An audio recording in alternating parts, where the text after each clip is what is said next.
battery charger.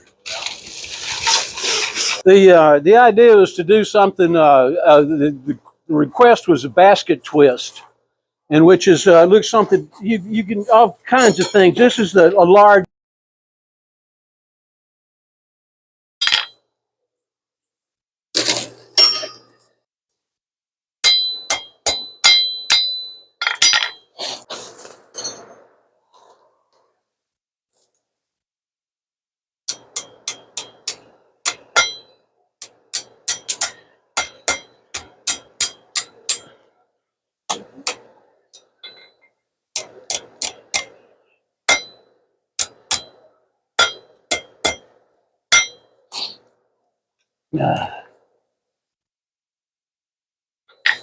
A little butter.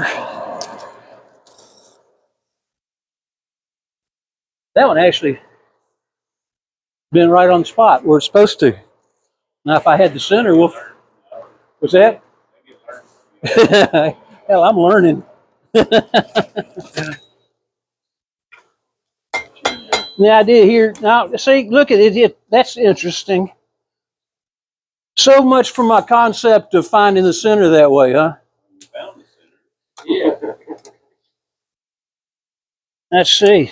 Man, what's the work with you? It's right there where I marked it too. I turned it right where I marked it. See, and I missed it on this one, but it turned out even.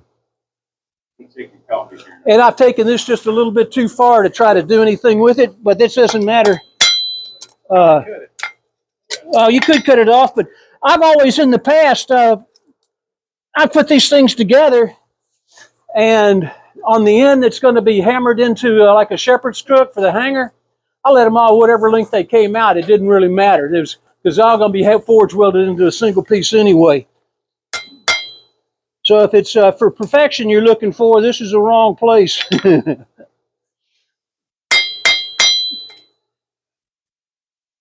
And now the trick that it was on that Abana deal, it made a lot of sense. You seen this? Pardon me? No, let's see if I can. Maybe it takes two people to do that. It could.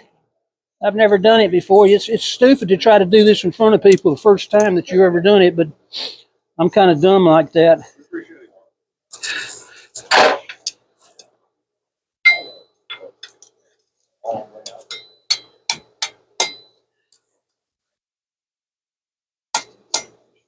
Now,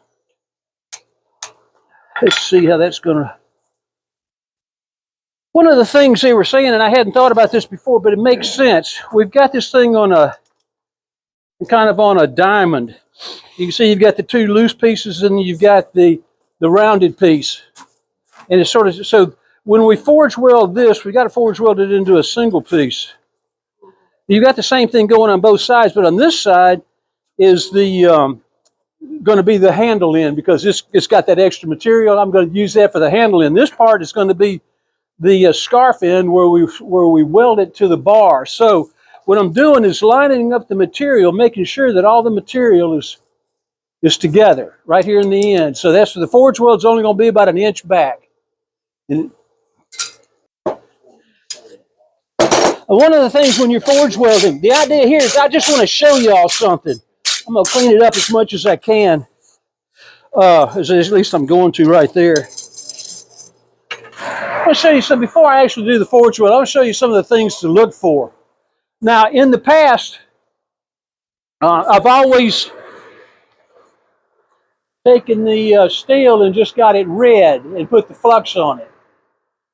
This was saying take it to a welding temperature. Have you ever heard that, Lyle? I've always just gotten the, like right here, I'll put the flux on at a red temperature. And I'm thinking about, the more I think about it, I think the first time that would be the case. But after that, they're saying take it to a forging temperature and apply the the flux at the forging temperature. Havana deal. I've heard it both ways. Bob Patrick, he says it doesn't matter. Bob Patrick says it don't matter. Bob Alexander said to do it at a lower forge weld and a lower heat at first. And then if you don't get it, you take it up to a higher heat. That creates a new type of scale and a forge weld. Okay. So that makes sense. I've heard that in 2 different ways. Bob Alexander knows more about it than anybody else I know. Well, yeah. He said scale is not the problem. Well, when I played with it yesterday, I've always done it at a red heat to apply and it's always, it's worked. Yeah. So, but one of the things they brought to my attention that I liked. That's another thing. They don't know nothing about Iron Mountain flux. Yeah, they do.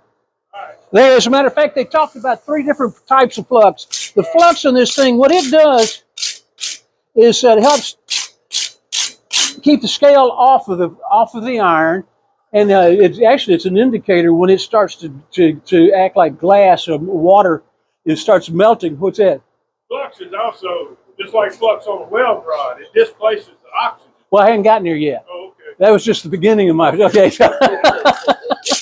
Now you taught me right out of where I was trying to be. Okay. No. As a matter of fact, there's 3 different, basically, actually there's all kinds of fluxes. You do not need to have a flux to forge weld steel. Some people have actually used, and I tried this once, the dirt off a dirt dauber's nest. Just use that. They use sand, fine sand. Now, the 3 basic things that people are used to is 20 mule team borax, the laundry booster. Now, one of the things, then you have anhydrous borax, which is when the moisture has been dried out of that. It's a there's moisture-free borax, and the thing about it is it's crystals too. That's perfect. All right, now you see we're at a forging temperature, and I don't have any flux on there, but watch the scale on this thing. Watch it starts to form. And when this is forming, it's going to prevent the see it starting to form. It will prevent your weld from happening. And so there's a time frame between the time you take this thing out in the fire and you put it on the anvil to hit it. There's a time frame. The longer you are with it, the more of this is going to happen. The less chance you're going to have of forge welding. So that was just a tip to keep that in mind. So you have the 3 different fluxes would be just 20 mule team borax. You find that at the grocery store. But the one thing they say about that, and I didn't know this until I was looking at that, is that the powder, you don't want to breathe the powder. The powder, the actual powdered borax, right? Yeah. So then you've got that. Then you have the anhydrous that is. Thanks, you got me back on track. You have the anhydrous where the moisture has been taken out of. It's dried. It's crystal. It doesn't have the powder that you have to worry about. And then the third thing would be something that has a mixture like this of this Iron Mountain flux, and although I'll tell Lau about that if I think about it.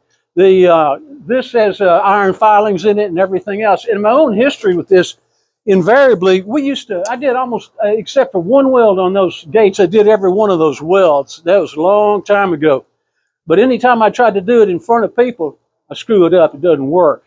And for years, I knew about this. I had tried it, and it worked great. And I would demonstrate, but I wouldn't tell anybody here about it. Somebody else, I think Lau found out about it and then brought it to everybody's attention after that. So it's no secret anymore. But I thought I was something. And what happens is the flux that you use gives you a little bit more time to get over here and to hammer it. So it makes a difference, but not a whole lot of difference. And if you've got confidence with this, great. But for all these years, for many years, all I used was borax, the 20 mule team borax. I bought the anhydrous and tried that, and I still got some of that left, but it worked fine. So is the dirt dauber flux effective, or is that not? It worked. But see, the truth is, you don't have to have a flux. You get it hot enough, you don't even need a flux.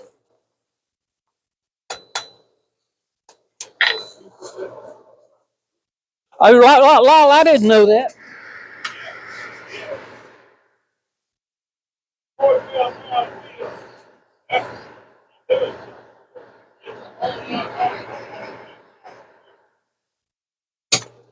The toe seal. Yeah. So,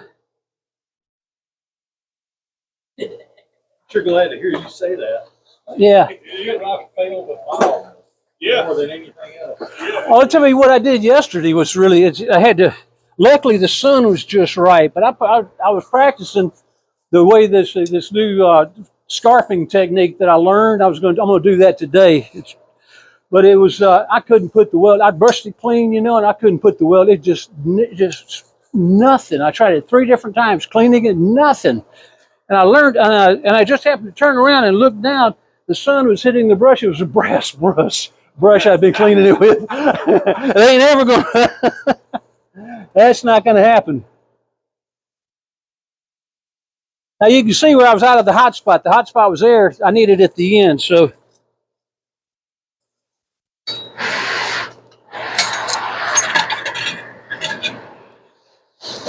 Now, one of the things, if you want to come up here and look to get this thing to a forging temperature, you want there's a couple of things that'll happen, but this it disappears. It turns the color of the fire. It's a yellow color down in there. If you got it, you're going to have a yellow fire. It's going to have to be hot enough, and you can see that the iron is disappearing. Uh-oh, I screwed something up here. Oh, I guess this is the course. That's the way it's supposed to work.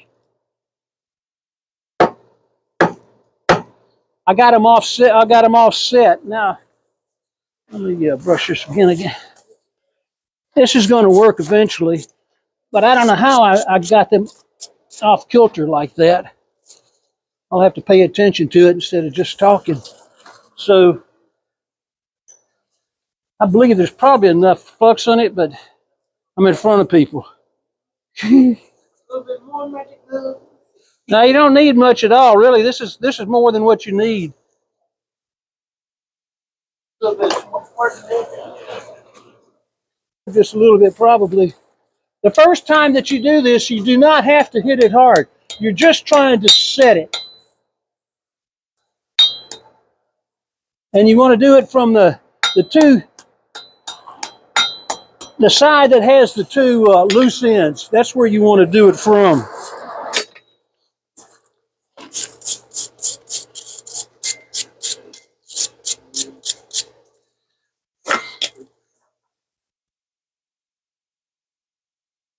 Now, especially when you see the sparks, you know you're there now. I'm taking it over here just to. Now still, it's better to see it. It's what? Better to see these parts.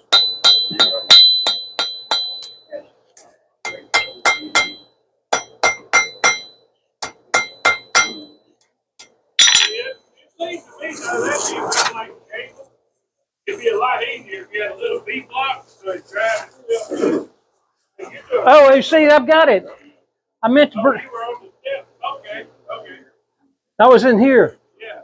Yeah, so as I was on the step, and this is the Derek Melton. This is the first time I've actually used it. I hadn't used it yet, but I will on the other end. Ported.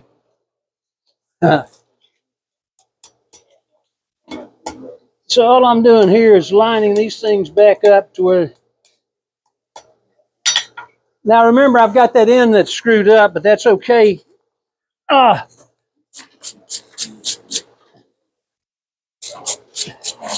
And you'll see a lot of gaps in between these things. There's a lot of air in between there. That again is okay. It's not ideal. What's that?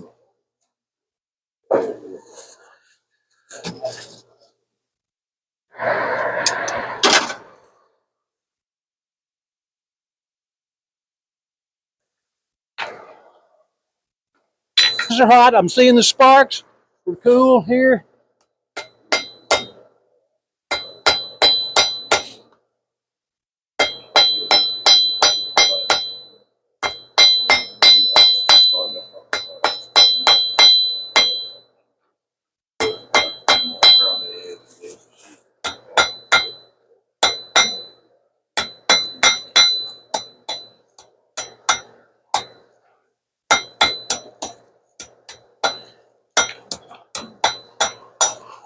I think I'm going to, just for the, because it's just wiser to do it twice, I'm going to do it. But it is stuck. And we're not really I'm trying to keep it up to that 1/2 inch total dimensions. So I don't need to put a lot of that.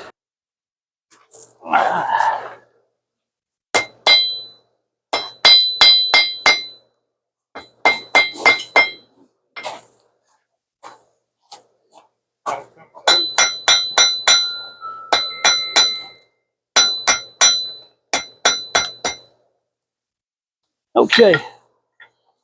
Put this in the bucket. I'm through with it. I'm through with it.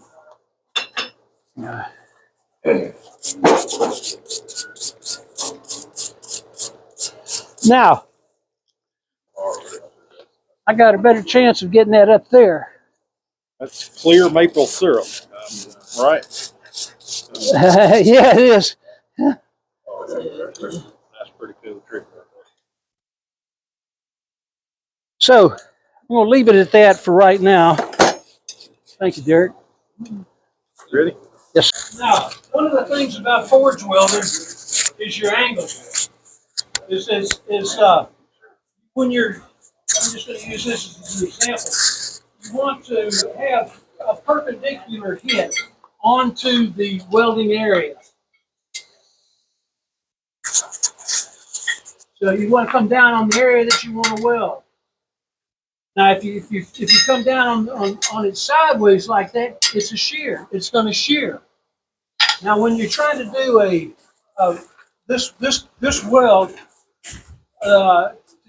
two pieces together, like this end and this end, well, you can't weld it. You can't butt it up and hit it from either end and and it can weld that way. And what you want to do though is you want to overlap it. Now, a problem with that, this is where your perpendicular blow is going to be. The problem with this is that you've got the blow perpendicular, which is fine, but you've got all this material right here and right here on the bottom. You've got all this material that's actually going to be in the way. And if you try to knock that down, you're going to be hitting it this way, and what you're going to be doing is shearing it like that. So you prepare for it. It's called a scar. Now, one of the things is, and this is, oh yeah. Now, oops, let me,